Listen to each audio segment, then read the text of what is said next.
بسم اللہ الرحمن الرحیم۔ جیسا کہ آپ کو معلوم ہے کہ ہم حلقہ ذکر میں اہل اللہ کے واقعات پڑھتے ہیں۔ آج میرے سامنے شیخ عبد القادر جیلانی رحمۃ اللہ علیہ کا ایک واقعہ آیا ہے، بڑا عجیب و غریب دلچسپ ہے۔ میں آپ کے سامنے رکھ دیتا ہوں کہ حضرت شیخ عبد القادر جیلانی رحمۃ اللہ علیہ ایک مرتبہ اپنی مجلس کے اندر تشریف فرما تھے اور لوگوں کو واعظ و نصیحت فرما رہے تھے۔ اتنے میں ایک آدمی آیا اور آ کر کہنے لگا کہ حضرت میں کچھ کہنا چاہتا ہوں۔ آپ نے فرمایا کہو، تمہیں اجازت ہے، کیا کہنا چاہتے ہو کہو۔ تو اس نے جلدی سے کہا کہ حضرت آپ کا جو جہاز جو کہ تجارتی کپڑا لا رہا تھا دوسرے ملک سے، ابھی ابھی خبر آئی ہے کہ وہ دریا میں ڈوب گیا ہے۔ آپ نے یہ سنا تو سر جھکا لیا، پھر تھوڑی دیر کے بعد سر اٹھایا اور فرمایا الحمدللہ۔ اس کے بعد پھر آپ نے وہی سلسلہ یعنی واعظ و نصیحت کا، ارشاد و تلقین کا سلسلہ شروع فرما دیا۔ کچھ دیر کے بعد وہ آدمی پھر آیا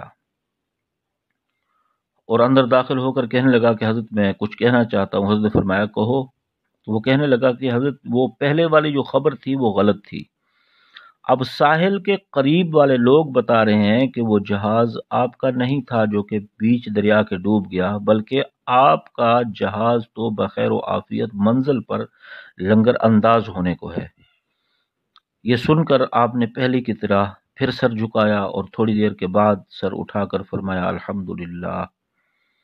مجلس میں بیٹھے ہوئے ایک عقیدت مند نے کہا کہ حضرت آپ نے پہلی بار بھی جب کہ جہاز ڈوبنے کی خبر آئی تھی تو فرمایا تھا الحمدللہ، حالانکہ وہ تو افسوس اور رنج کا مقام تھا، اور جب اب اس کے باسلامت ساحل پر پہنچنے کی اطلاع پائی تو پھر بھی فرمایا الحمدللہ۔ آخر یہ معاملہ کیا ہے؟ آپ نے بڑی عجیب بات ارشاد فرمائی۔ فرمایا کہ پہلی خبر پا کر میں نے اپنے دل کی جانب توجہ کی تو وہ اس نقصان کی حالت میں بھی اللہ کی قضا پر راضی تھا، اس لیے میں نے کہا الحمدللہ۔ اور دوسری مرتبہ بھی جب میں نے دل کی جانب نگاہ کی تو وہ اللہ تعالیٰ کے فیصلہ کے اوپر راضی تھا، تو اس لیے میں نے کہا الحمدللہ۔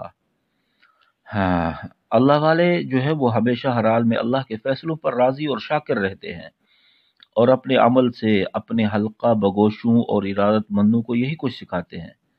آج ہم ان کا نام تو لیتے ہیں اور ان سے عقیدت بھی رکھتے ہیں، لیکن ان کے ارشادات پر عمل کرنے کو تیار نہیں۔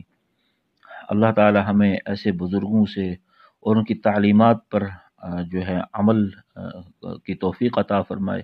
یہ سارے بزرگ لوگوں کو ہر حال میں اللہ کی جانب توجہ کرنا سکھاتے تھے اور رسومات وغیرہ سے کوسوں دور رہتے تھے، خود بھی رہتے تھے اور اپنے ارادت مندوں کو اس کی تلقین بھی کیا کرتے تھے۔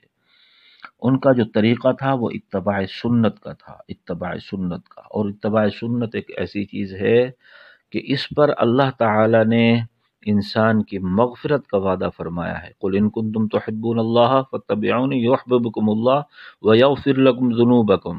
اللہ تعالیٰ اپنی محبت بھی عنایت فرماتے ہیں، ویغفر لکم ذنوبکم، اور انسان کے گناہوں کو بھی معاف فرما دیتے ہیں، انسان کی مغفرت بھی فرما دیتے ہیں۔